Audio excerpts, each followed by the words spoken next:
बिस्मिल्लाहिर्रहमानिर्रहीम। इय्याका नअबुदु व इय्याका नस्तईन। मेरे पाकिस्तानियों, बड़ी तेजी से इस्लामाबाद में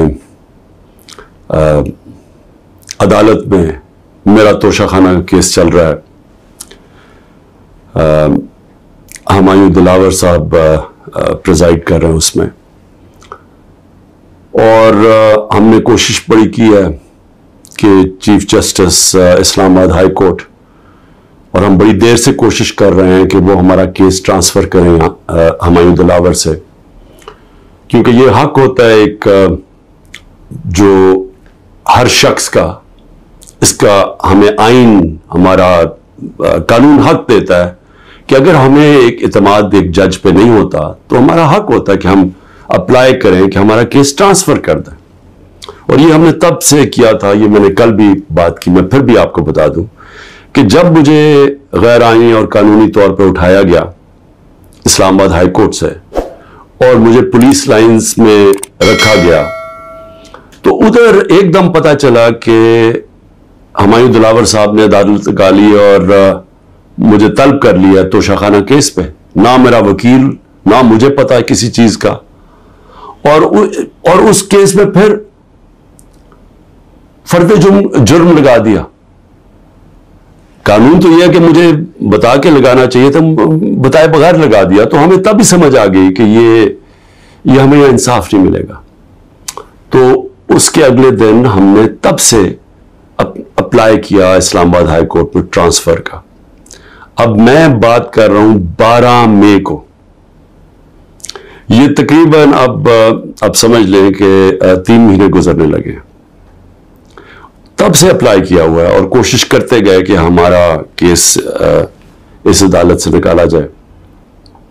उसके बाद बहरहाल जो मैंने आपको बताया कि केस हुआ, मैंने 35 सवाल दिए गए। मुहर्रम की 3 छुट्टियां थी, बड़ी मुश्किलों से हमने वो अकाउंटेंट को ढूंढा। असल में ये सारे सवाल टैक्स के बनते हैं। ये जो इस अदालत में सवाल हैं, ये हैं सारे टैक्स के, क्योंकि कहा जी आपने ये डिक्लेयर नहीं किया, आपने ये बेचा, ये डिक्लेयर नहीं किया। तो मैंने वो सारे 35 के 35 सवालों का जवाब दिया, और हर एक का जवाब मैं खड़े होकर अदालत में एक एक का जवाब दिया।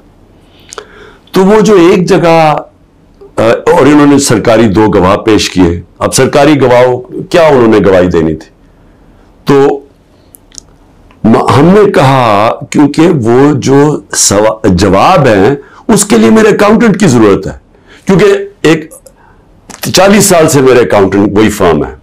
मेरे पास जो पैसे आते हैं, जो मेरे खर्चे होते हैं, वो मैं उनको बता देता हूं। वो फिर टैक्स फॉर्म्स भर देते हैं, वही इलेक्शन कमीशन की फॉर्म्स भरते हैं, वही वेल्थ टैक्स जो होता है वो भरते हैं। तो उनके पास सारा रिकॉर्ड होता है। तो अब मैं तो नहीं जवाब दे सकता कई चीजों के, तो मैंने गवाह के अंदर अपने अकाउंटेंट को कहा कि वो बैठे, और वो जो खास तौर पे एक जगह पे बात फंसी हुई है कि जी पैसे तो आप शो कर रहे हैं, लेकिन पैसे के ऊपर आपने ये नहीं लिखा कि तोशाखाना का पैसा था। अमाउंट पूरा है लेकिन तोशाखाना वो नहीं लिखा। तो ये अकाउंटेंट ने बताना था कि वो फॉर्म उसने जैसे भी भरी, क्योंकि फॉर्म तो वो भरता है। बहरहाल 1 घंटे का टाइम दिया गया और कहा कि 1 घंटे में आप ये नहीं पहुंचेंगे तो चलो। अब अकाउंटेंट 1 घंटे में कैसे पहुंच सकता है? ये कोई मिलिट्री ट्रायल तो नहीं हो रहा। उसको विटनेस खत्म कर दिया, और भी हमने बुलाए हुए थे विटनेसेस जिन्होंने गवाही देनी थी इन्हीं चीजों को, और जो मेरा हक है। अब एक फेयर ट्रायल होता है कि आपको मौका मिले कि मुझे अक्यूज करें, मुझे मौका तो दे कि मैं अपनी सफाई पेश कर सकूं। नहीं मौका दिया गया, और बड़ी जल्दी जल्दी सब कुछ तेजी से किया जा रहा है। छुट्टियों में कभी ट्रायल नहीं होता। ये आजकल अदालतों की छुट्टियां हैं, छुट्टियों के अंदर डे टू डे ट्रायल हो रहा है। जल्दी पड़ी हुई है कि किसी तरह ये बस जल्दी से खत्म हो जाए। मौका भी नहीं दे रहा है। एक दिन क्या हो जाएगा कि 1 दिन डिले हो गया, 2 दिन डिले हो गया, कौन सी क़यामत आ गई? विटनेसेस आए, हम तो मुतमईन हो जाएं कि हमने अपना केस पूरी तरह लड़ा है। लेकिन छुट्टियों के अंदर भी जल्दी पड़ी हुई है कि किसी तरह फैसला आए।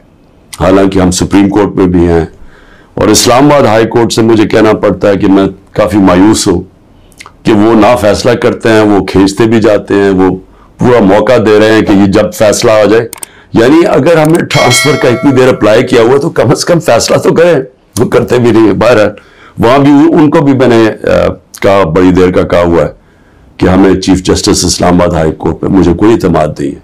जब मुझे उठाया गया वहां से, आप सोचे कि मुझे गैर कानूनी और आईनी तौर पे उठाया गया उनकी अदालत से, और उन्होंने उसको लीगलाइज कर दिया।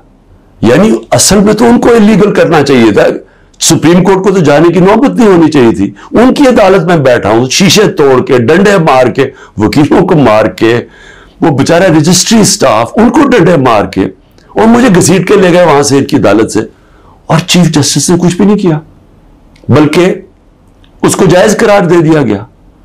उसके बाद जो उससे पहले टेरियन केस था, 3 मेंबर बेंच बैठा, दो जजेस ने वाज़ेह तौर पे कह दिया कि मेंटेनेबिलिटी केस, चीफ जस्टिस आप फैसला नहीं कर रहे, वो भी लटकाया हुआ वहां। और हमें आज़म स्वाति को बहुत एतराज़ात थे, उन्होंने लेटर लिखा कि मुझे एतमाद नहीं है आपके ऊपर। तो ना वो अपने आप को रिक्यूज करते हैं, ना इधर नीचे से रिक्यूज कर रहे हैं। और फिर हमें बड़ा एक सीरियस चीज है ये जो फेसबुक पे, देखिए फेसबुक 90 दिन तक फेसबुक का रिकॉर्ड उनके पास पड़ा होता है। अगर FIA या जज साहब एक सिर्फ आपको ईमेल कर दिए फेसबुक को कि ये केस हो रहा है, आप मेहरबानी करके बता दें कि 90 दिन तक इनकी जो भी फेसबुक पे पोस्ट थी वो कौन सी थी, क्योंकि 90 दिन तक जो लोगों ने देखा है और पोस्ट भी किया है कि उसके जो हुमायूं दिलावर की पोस्ट थी उस पर उन्होंने जो उनका मेरे मुतालिक पोस्ट की हुई है, वो तो अगर कोई भी देख ले तो मुझे तो उनसे इंसाफ नहीं मिल सकता। लेकिन वो FIA के पास गए और FIA ने जनाब कहा जी वो क्योंकि डिलीट हो गई है, वो FIA ने क्लीन चिट दे दी, मैच फिक्स हुआ है। अभी भी अगर आप किसी को इंसाफ की फिक्र है chief justice Islamabad high court की या FIA को, तो बड़ा सीधा है कि एक ईमेल करें और फेसबुक को कहें कि हमें 90 दिन का दे, उसमें पता चल जाएगा कि क्या दिलावर साहब मुझे इंसाफ दे सकते हैं या नहीं दे सकते। मैं इसके बाद दूसरी भी बात करना चाहता हूं, क्योंकि ये तो अब देखते हैं, ये बड़ी तेज स्पीड से चल रहा है, अब देखते हैं आगे क्या होता है। लेकिन अभी तक तो कोई उम्मीद नहीं नजर आ रही कि जो फेयर ट्रायल होती है वो मुझे मिलेगी, जो मेरा राइट है। दूसरी चीज ये जो इन्होंने 2 बिल्स असेंबली में लेके आए बड़ी तेजी से, पता नहीं इन्होंने कितने बिल पास कर दिए 1 घंटे के अंदर, कोई 15 नई लेजिस्लेशन ले आए। वो गवर्नमेंट जो जा रही है 15 लेजिस्लेशन, 8-10 लोग बैठे हुए थे असेंबली में, जमहूरियत का मजाक उड़ा है, ना वो बिल पढ़े गए हैं ना कुछ है, जल्दी जल्दी से, और सारा बिल के पीछे बदनीयती है। और ये जो 2 बिल्स इन्होंने इंट्रोड्यूस किए, सीक्रेसी एक्ट और prevention of extreme violence act, यानी ये जो 2 बिल हैं ये तो एक कौम को गुलाम बना रहे हैं। ये तो स्टालिन की USSR के अंदर इस तरह के तो कानून बनते थे, या नाज़ी जर्मनी में बनते थे, लेकिन ये किसी आजाद माशरे में तो कोई तस्वर भी नहीं कर सकता कि इंटेलिजेंस एजेंसी फैसला करेंगी, किसी घर में भी घुस जाएंगी और फैसला करेंगी कि ये घर के अंदर कोई दहशतगर्द है, और वारंट एक जो होता है घर में घुसने से पहले आपको सर्च वारंट लेना पड़ता है, उसके बगैर आप घुस जाएंगे घरों में, किसी के घर में भी घुस जाएंगे और कुछ भी करेंगे, और किसी को उनको रोकना नहीं चाहिए। तो ये तो एक मुल्क में बिल्कुल ही गुलामों को कंट्रोल करने के लिए हो रहा है।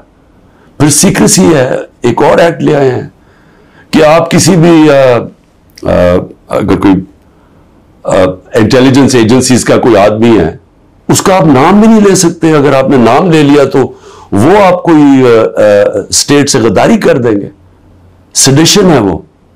तो ये तो इस तरफ जा रहा है कि जनरल मुशर्रफ के मार्शल लॉ में भी इस तरह की हालात नहीं थे। ये तो बिल्कुल एक वो माशरा, और मुझे लग रहा है कि तैयारी कर रहे हैं कि इन्होंने तो इलेक्शन का कोई नियत ही नहीं नजर आ रही। तो अगर इलेक्शन नहीं करवाने तो उसके बाद तो फिर लोगों को कंट्रोल ही करना पड़ेगा, तो उन्हीं हरबों से कंट्रोल करना पड़ेगा।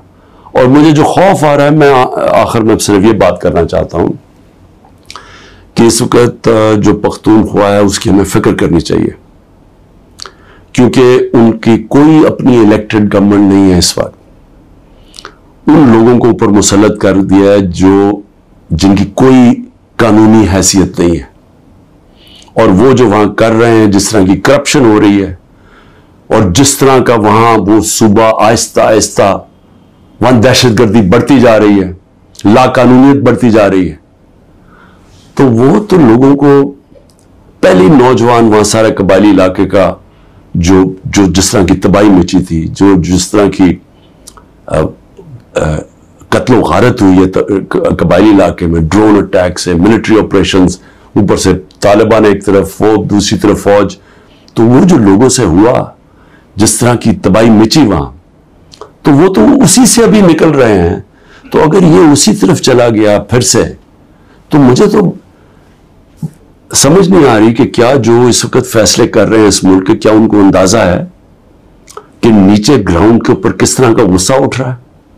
क्या अंदाजा है कि जब वो पुलिस लाइंस के अंदर जब 100 पुलिस वाले शहीद हुए थे, पता है नीचे से क्या आवाजें आ रही थी, और अब जो बजौड़ में हुआ इसके ऊपर सारे पख्तूनख्वा के अंदर किस तरह का गुस्सा गया?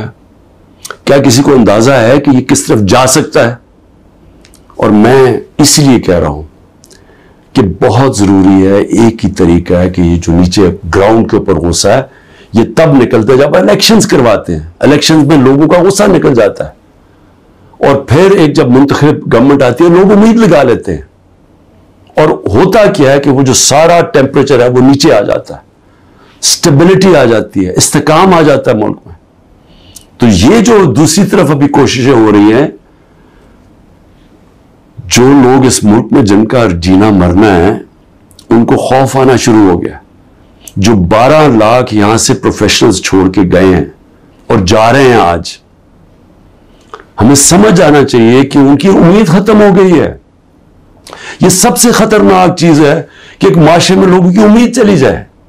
तो जिस तरफ हम जा रहे हैं, यहां तो कोई रोशनी नहीं नजर आ रही, और अगर इन्हीं लोगों ने बैठे रहना है या इसी तरह पाकिस्तान में इलेक्शंस के बगैर एक कंट्रोल्ड गवर्नमेंट चलानी है और लोगों को कंट्रोल करके चलाना है, मैं ये अपने तजर्बे से एक तारीख का एक तालिब इल्म हूं। मैं आपको बताना चाहता हूं, जो सियासत में एक जीरो से एक पार्टी आज सबसे बड़ी माशाल्लाह पाकिस्तान की पार्टी है, जो मेरा तजर्बा है अवाम का, मैं आपको कहना चाहता हूं कि ये पाकिस्तान को उधर लेके जा रहे हैं।